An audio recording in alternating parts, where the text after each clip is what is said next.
Give people a sense of power. The second way you build self-esteem, the second way you give people, fix that relationship is to give them a sense of appreciation. Give people a sense of appreciation. In our Paul Mitchell schools and hopefully in many of your salons, we have what we call a Katya board. A Katya board. Basically what it is our future professionals, our staff, can catch each other doing things right. They write up people and they post it on the Katya board. You know, I can stand in the back of the school where that Katya board is and watch future professionals stand there for 30 minutes reading about all the wonderful things that their fellow future professionals are doing for each other. The biggest mistake that corporate America makes is when someone's doing a great job, they show up on time, their production is up, what do they do with that person? Nothing. They ignore them. Who gets all the attention? The people screwing up, right? I mean, giving only negative feedback to people is the same thing as taking a sledgehammer to your computer because it broke down. Positive behavior diminishes if you ignore it. And we're so good, by the way, at focusing on what people do wrong. Somebody makes a mistake. Aha, caught ya. Oh, okay, you caught me. Good for you. Like, have you ever been in the presence of someone who was just waiting for you to screw up? Did you notice that you did?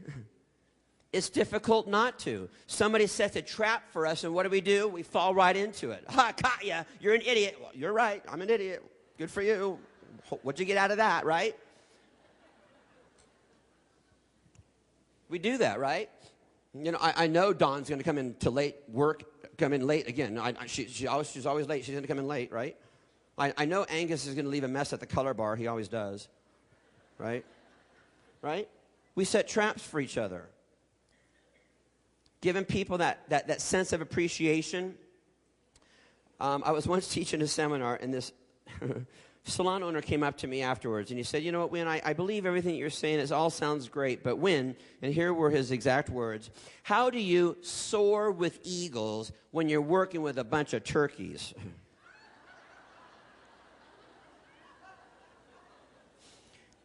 And I said to him, excuse me, sir, but do you know what your number one challenge is? In believing that your people are turkeys. The greatest thing that you could do for your people is to believe that they're eagles. Even if they're acting like a bunch of turkeys, you still treat them as though they are eagles.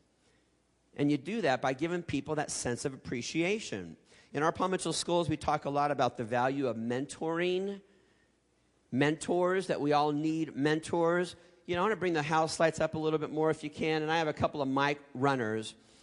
I want to hear from you, okay? I want to know, who are your mentors? Like, who here could share with us an artistic mentor? Somebody that, you know, maybe at a show like this, you've seen them on stage, and there could be a couple of thousand people in the audience, but you felt like that person was talking right to you. Right? You thought, wow, this is just for me. And there was something that they said or did on that stage that inspired you. And based on that inspiration, you went back to the salon, you went back to the school, and you tried something creative, something you never tried before. You stepped outside of your own comfort zone. And because you did that, you are now a better hairdresser. Who has a mentor that they can share with? Okay, stand up right here. Okay, now first of all, did you all know that according to the book of lists, the number one fear is public speaking? Did you know that? Yeah, well, the number two fear is death by fire. So you can imagine how she might feel right now. So you all need to make her feel wonderful right now.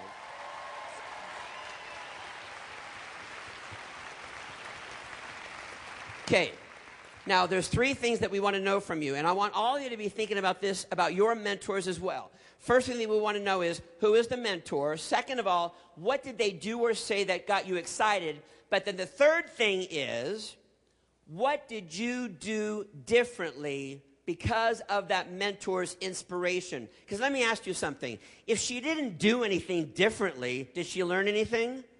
No, see, the whole value of education is that we change behavior. If you all go home tomorrow from this amazing experience. You go back to your salon and you don't cut hair differently. You don't color hair differently. You don't treat customers differently. You don't treat each other differently. Nothing changes. Did you learn anything here at Gathering?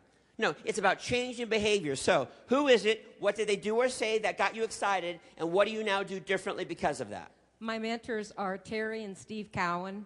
They're... They have PSC in Illinois, and they lead by example. And I've actually, if anybody knows Steve and Terry, I've invited Terry to my salon. And that's really a big, scary thing because it's like she said, oh, your salon is really nice if you like clutter. It was Christmas, and I had all my stuff in, you know. But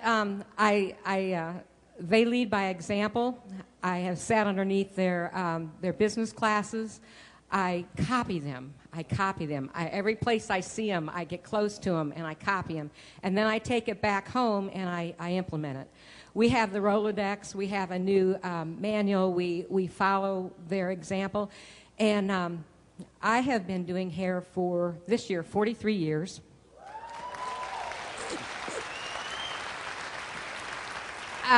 I was not making as much money as what I should, and about 4 years ago, we sat on the rebooking thing that Steve had. And, you know, I thought, that's a good idea. Why wait for the busy bus to come when you can make the busy bus?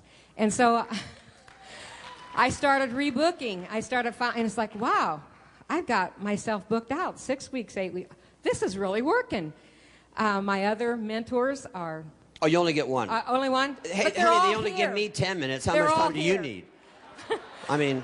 Okay, now what I'm doing with that is I'm leading that and feeding that to my staff. Give her a hand, you guys.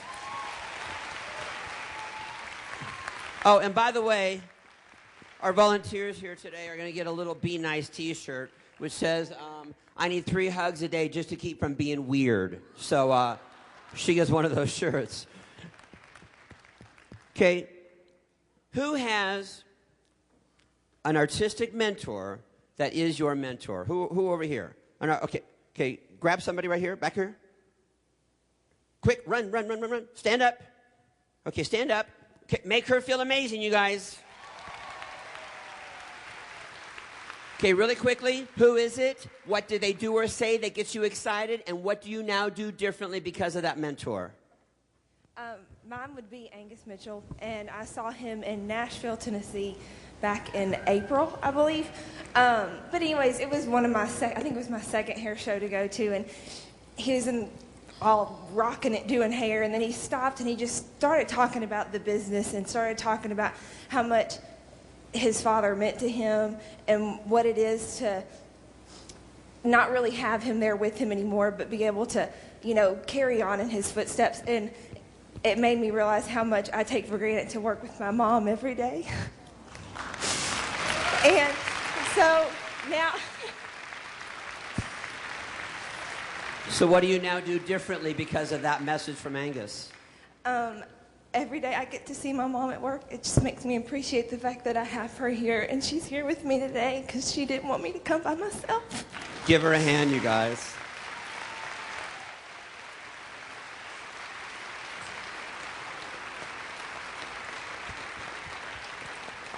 Okay, let me get one more volunteer over here, but here's what I want to know.